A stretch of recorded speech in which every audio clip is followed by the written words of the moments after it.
Hi, I'm Dudin and we're out here today talking about farm plans and how they work within catchment groups.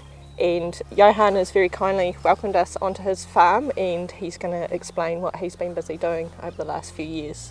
Yeah, I'm Johan Van Ras, dairy farming here in Morrinsville, just outside of Tatuanui. We're milking 215 cows on 76 hectares in a family partnership. And in 2020, our family entered the Balanced Farm Environment Awards to try to learn a few things about what we could do environmentally, and we were lucky enough to receive the Waikato Supreme Award. The area we fenced off is about 4.5 hectares. Initially we put in 8,000 plants. It's one of those things you just give it a go, but my advice would be to get some help initially to make more successful planting. It was one of those spots, it's always wet, always cows getting stuck or fertiliser trucks getting stuck, not very productive land. So yeah, we decided to fence this off and it was going to suit us way better as a family in plants. So how did you select the species that you've got in here? I see you've got quite a wide variety of colonising species, and then you're starting to put the bigger trees in. How did that strategy form? I got some advice from a nursery group at the field days, and then this is what they came up with. But I think if I had more advice for anyone starting this sort of process, is talk to your local nurseries and ask them what species suit what areas, and also think about, like, we have planted a lot of plants that are colonising, like you say, but that longer term restorative forestry, we have to infill with those. So you've got to balance these things up as well with costs versus what your end goal is. What do you think the main reason for your losses were? Do you think it was the size of plants or spray releasing them, or? We had some severe frosts that happened in the initial planting. So yeah, some of those plant selections weren't right for frost. They might not have been hardened properly.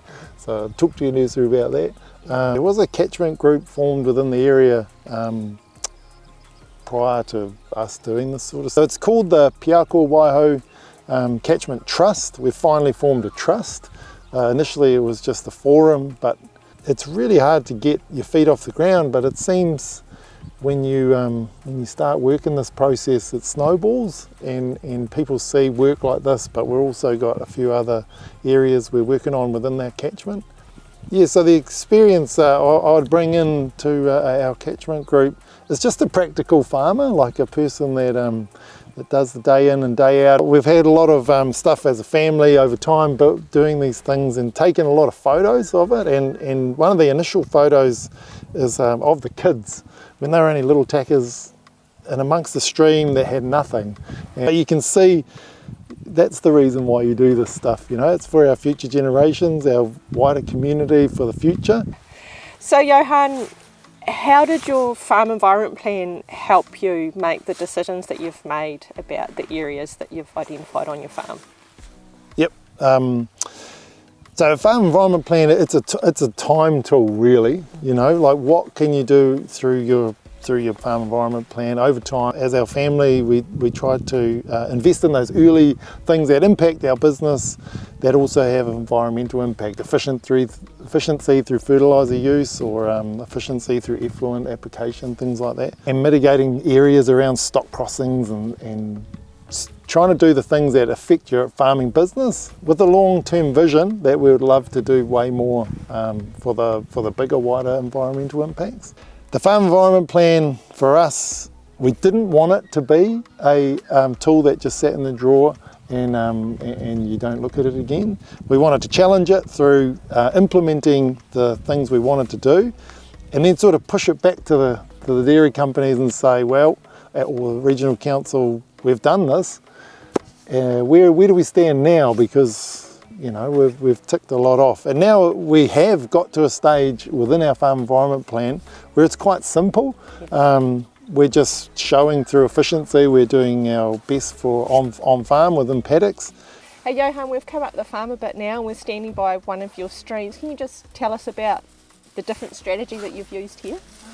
The process was spray, dig, So we decided what's the next step and plant these New Zealand native carrots. So we've got a variety here. We've got the giant umbrella sedge.